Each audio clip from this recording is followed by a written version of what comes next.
You could learn a lot from crayons. Some are sharp, some are pretty, some are dull, while others are bright.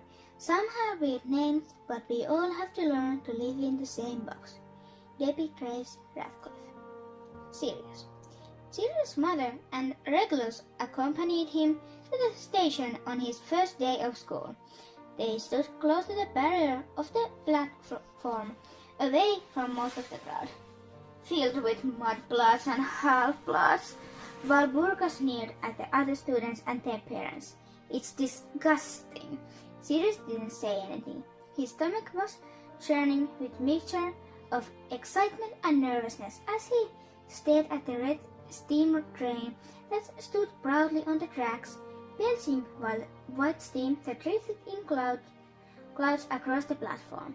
"And you!" Volgarda's long manicured nails dug into his skin through his shirt. "If I hear any bad reports from you this year, you will be severely punished when you come home. Do you understand me?" Her cold gray eyes gleamed with malice and dislike.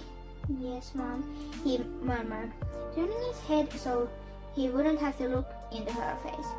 His eyes met with the Regulus, who raised his eyebrows and mouthed the word Gryffindor. Sirius winced and his mother shoved him away. "Get on with it then." She and Regulus turned and went back through the barrier. Regulus glanced over his shoulder at the last minute and shot Sirius a sympathetic sort of look. Sighing, Sirius turned and made his way towards the train.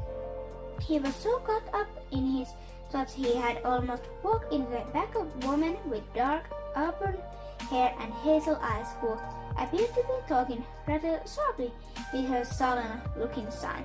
Sirius hadn't grown up in an obsessively pure family without being able to recognize the defining characteristics in all the other oldest pure bloodlines. The glasses and messy hair were unmistakable as the color of women's hair. The Potter men were known for their weakness for redheads. "No need to be so rude to the poor thing," she was saying to the son. "He probably didn't mean anything by it. He was nervous and alone. Really, James, have some compassion." "He'll laugh at you, Mom," Boyd gestured angrily towards the train. "He had no right to do that. Even if he wasn't brought up as a wizard, muggles do have manners." A woman sighed and shook her head. She reached out and ruffled the boy's hair before pulling him into a quick hug. "Let's not argue about it. It doesn't matter," she said. "Just try and have a good time and stay out of trouble. Don't go pranking the professors and getting detention in your first week, okay?" Sirius' ears pricked up at the word pranking, and he looked at the boy with renewed interest. He was wearing a mischievous grin that looked about as innocent as Niffer in Gringotts World. "As if I would." She laughed and made a rather half-hearted attempt to flatten his hair before pushing him towards the train. "Get on with you." Sirius grinned at himself as he dragged his trunk away from the pair and on the train. The Potters were known to be traitorous mudblood lovers and the supporters of Dumbledore. Exactly the kind of friends his mother would hate him to have. They were famous for being Gryffindors, and this one liked pranks as well. Resolved to find the boy as soon as possible and make friends with him. He could think of all kinds of mischief they could get up together.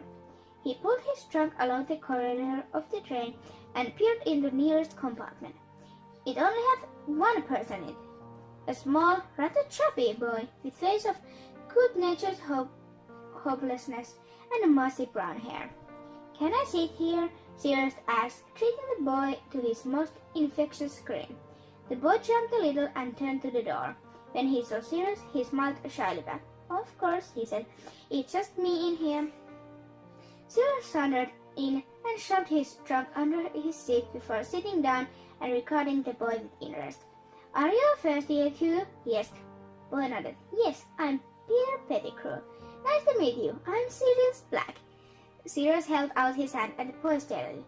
As if the blacks. My dad told me all about you. Sirius rolled his eyes, his hands still out. We are not all the same, you know. I have no intentions of being put in Slytherin. Really? The boy looked amazed. Why? Would you get in trouble with your family? I don't care, Sirius said airily. The boy looked suitably impressed and reached out to shake his hand. They were interrupted from further conversation, however, by angry voices from the compartment opposite their own. Sirius pulled the door open and stared out with interest.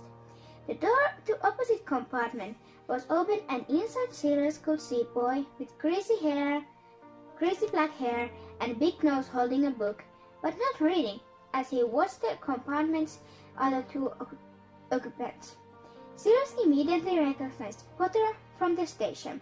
He was standing over a skinny little boy with large amber eyes and tawny hair, who appeared to be having fit of some sort. His eyes were glassy and he was muttering, "Stay back, stay away, leave me, I don't need you, stay until you have to come, please, please."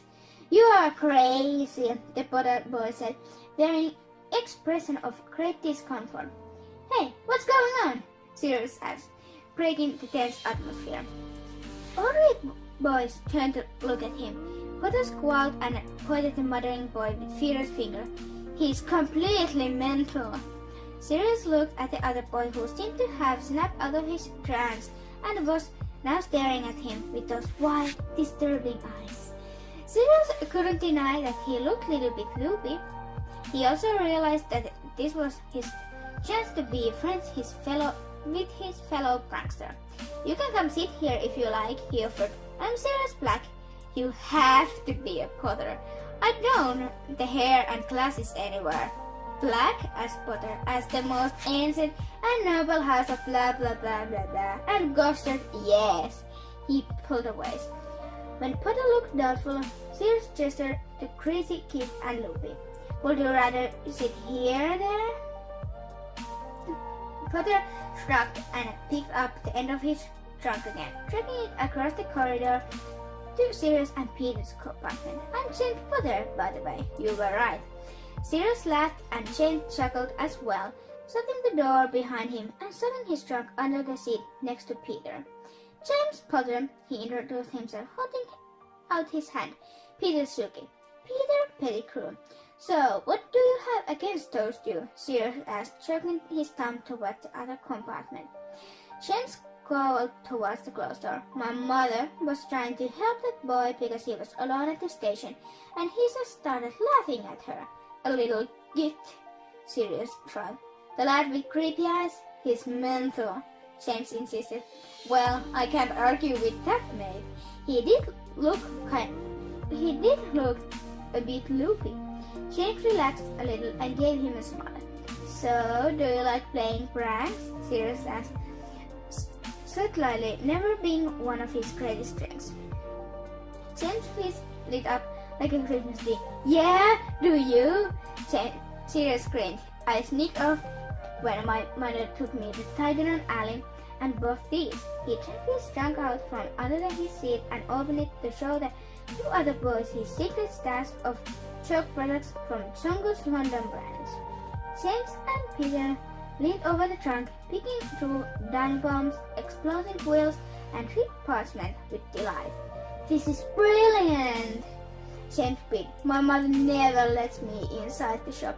She says I'm enough trouble without aid of commercially produced pranking products." Sirius laughed. "My mother would hate me to have these as well."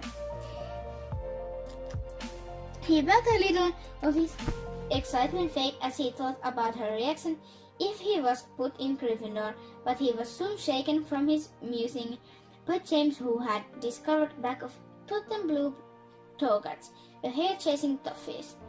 "Oh, the things I could do with this stuff like this." "You are in luck," Sirius told him. "There's massive Chungus shop in Hogsmeade. We'll just have to find a way to sneak out of school." "Well there, mate. I might have an answer to your problems." James yanked out his own trunk and dug around before pulling out a huge silvery cape which he grabbed over his knee. they disappeared. Merlin's toenails! Peter whispered in awe. His attention diverted from Sirius' trunk. An invisible cloak. Sirius breathed. How on earth did you get a hold of one of those? My mother gave it to me, without telling my mother, of course. He said that if I was planning on getting up to mischief, I should at least make sure I wasn't caught. Brilliant! Peter looked at James and Sirius with something close to hero worship. Are you really going to play pranks and things on people? Oh yes, Sirius said, enthusiasm bubbling like color in his belly. We can start with that crazy-headed gift that James here took shine to. Three heads bent together, bursts of laughter and delight drifting from their compartment and into Remus's, where he sat staring silently out of the window while Snape read on the opposite seat. He felt a tug of longing so strong that it made his chest physically hurt. It was particularly painful longing because he knew it would